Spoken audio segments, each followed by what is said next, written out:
Bismillahirrahmanirrahim. Assalamualaikum warahmatullahi wabarakatuh. Alhamdulillahilladzi anzala sakinata fi qulubil mu'minin liyazdadu imanan ma'a imanihim. Ashhadu an la ilaha illallah wahdahu la syarikalah wa ashhadu anna Muhammadan abduhu wa rasuluh. Allahumma sholli wa sallim ala sayyidina wa habibina wa syafi'ina wa maulana Muhammadin wa ala alihi wa sahbihi ajmain. Pemirsa yang dirahmati Allah Subhanahu wa taala dan semoga menjadi calon-calon surganya Allah Subhanahu wa taala.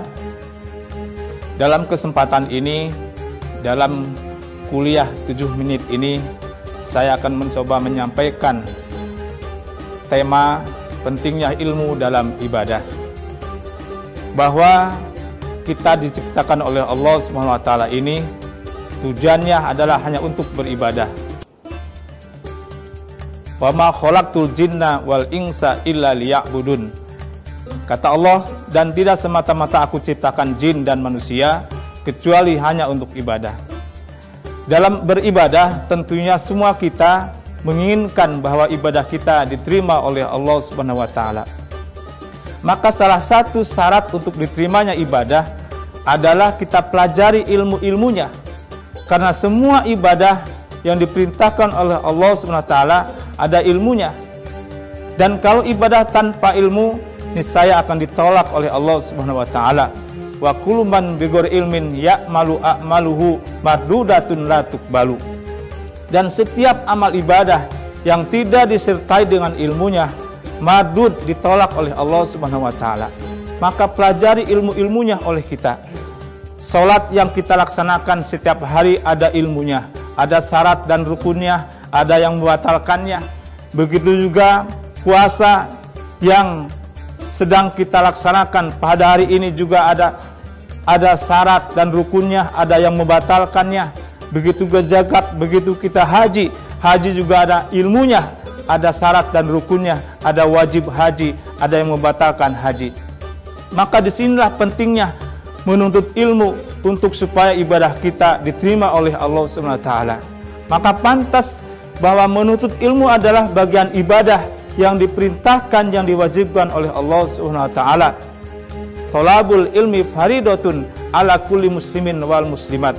Bahwa menuntut ilmu adalah diwajibkan, dipardukan untuk setiap jiwa-jiwa kaum muslimin dan muslimat. Hadirin pemirsa yang dirahmati oleh Allah Subhanahu wa taala, di dalam hadis yang lain Rasulullah bersabda, kun aliman au mustami'an au muhibban wala takun khomisan fatahlik. Kata Rasulullah, jadilah engkau orang yang alim, orang yang mengajarkan ilmu, au muta'alliman, ataupun orang yang belajar ilmu, yang menuntut ilmu, au muhibban, ataupun orang yang mencintai ilmu, au mustami'an, ataupun orang yang mendengarkan ilmu. Tapi jangan engkau jadi orang yang kelima. Siapa orang yang kelima? Dia mengajarkan ilmu, tidak ada kemampuan untuk menuntut ilmu pun tidak mau, au muhibban, ataupun untuk yang mencintai ilmu pun tidak, bahkan benci terhadap ilmu ketika disampaikan dari masjid-masjid, dari majelis-majelis taklim, dia merasa terganggu, tidak mau mendengarkan. Maka fatahlik, orang itulah yang celaka. Pemirsa yang dirahmati Allah Subhanahu wa taala, di dalam hadis yang lain Rasulullah SAW bersabda dalam kitab Nasaihul Ibad makalah yang kedua, kalau kita tidak mau menuntut ilmu, jangan sampai kita termasuk orang yang lari dari ulama, lari daripada ahli fuqaha. Kata Rasul, sayati zamanun ala ummati yafirruda binal ulama wal fuqaha fayabtaliyahumullahu bisalasati baliyat ulaha yarfa'ullahul barakah min kasbihim wasaniha yusolitul sultanan dholiman wasalisaha yakhrujuna minad dunya bighairi iman.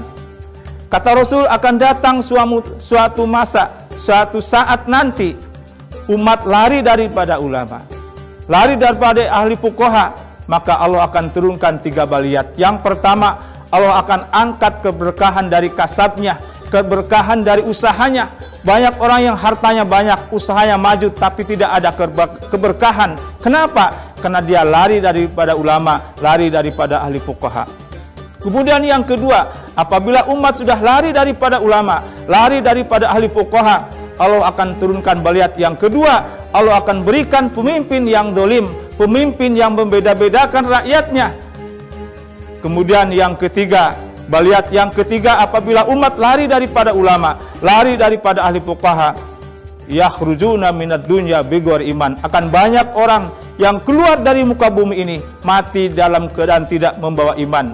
Sedang berbuat dosa, sedang berbuat maksiat, dia mati, diambil oleh Allah Subhanahu wa taala, maka mati dalam keadaan tidak membawa iman. Yakhrujuna minad dunya bighairi iman.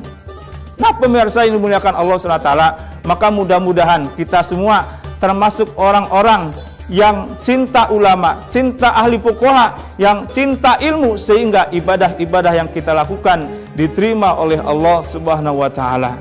Sehingga kita termasuk orang-orang ahli surga yang insya Allah akan dimasukkan surganya Allah Subhanahu wa taala.